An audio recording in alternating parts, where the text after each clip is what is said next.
বিজ্ঞান এসএসসি পরীক্ষা যারা দিবে তাদের বিজ্ঞান বইয়ে প্রথম অধ্যায়ে একটা অঙ্ক আসে, সেটার নাম হলো বিএমআই।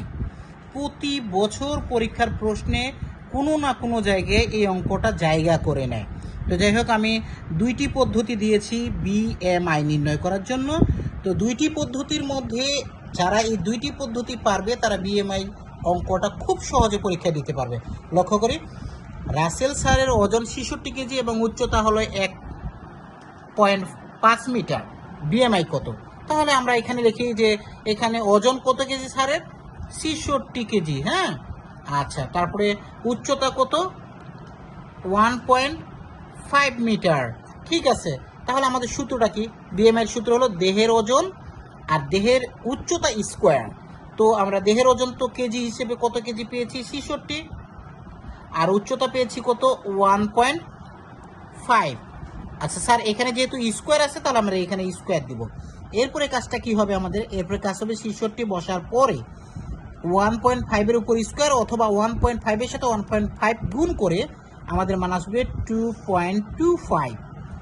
আসার পরে আমরা ক্যালকুলেটরে কাজ করব, 66 দিয়ে 2.25কে ভাগ করলে চলে আসবে 29.33।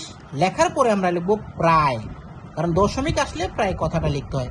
এটাই হলো আমাদের অ্যান্সার। এখন এই অঙ্কটাই আরেকবার লক্ষ্য রাখি আমরা। রাসেল স্যারের ছাত্রের ওজন 60 কেজি এবং উচ্চতা 152 সেন্টিমিটার। বিএমআই কত? এই বিএমআই কথাটা কখনো বাংলাতে লেখা থাকে, কখনো ইংরেজিতে লেখা থাকে। তো আমরা এটা এবার লক্ষ্য করি যে স্যারের ওজন কত কেজি? 60 কেজি। আচ্ছা, 60 কেজি বসালাম। উচ্চতা কত?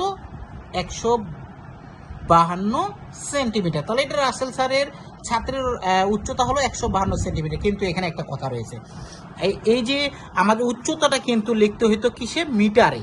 তা আমরা আগেই বলছি যে উচ্চতা লাগবে মিটারে লিখতে, আর ওজনটা কেজি। ওজন কেজি ঠিক আছে, কিন্তু উচ্চতা তো মিটার নাই, আছে সেন্টিমিটার। এই জন্য সেন্টিমিটার থাকলে এটাকে মিটারে করতে হবে। তাহলে আমরা জানি যে 100 সেন্টিমিটারে 1 মিটার। তাহলে 152কে আমরা ভাগ দিব 100 দিয়ে, তাহলে হয়ে যাবে কি? মিটার। তাহলে এই যে 152 দিয়ে 100কে ভাগ দিলে আসবে কিন্তু 1.52 মিটার। তাহলে আমাদের মিটারে প্রকাশ হয়ে গেল। কিন্তু কিভাবে মিটারে প্রকাশ করলাম? 100 দিয়ে ভাগ করলে। এবার চলে যাই, মানটা বসাই। দেহের ওজন হলো 60 কেজি আর উচ্চতা হলো 1.52 স্কোয়ার। তাহলে আমি কি বলেছিলাম যে এটা করতে গেলে তোমাদের কি করতে হবে? এই যে 1.52 দিয়ে 1.52কে তোমরা গুণ করতেও পারো, অথবা যদি চাও তোমরা 1.52 দিয়ে তোমাদের স্কোয়ার দিলেই ওই মানটা কিন্তু চলে আসবে। তো আমরা দেখি যে এটাকে ক্যালকুলেটর চাপ। এখন এই যে 1.52 যে রয়েছে, এটাকে আমরা 1.52 দিয়ে গুণ করলে কত আসে জানেন? ক্যালকুলেটর আপনার চাপেন, চাপার পরে গুণ করে আসবে আপনার 2.3104। এখন 60 দিয়ে যদি আমরা এটাকে ভাগ করি তাহলে আসবে 25.9695। আমরা এতগুলো বসাবো না, আমরা বসাবো 25.9। এই 6-এর জায়গায় শুধু একটা 7 দিয়ে দিব, তারপর এখানে লিখে দিব প্রায়।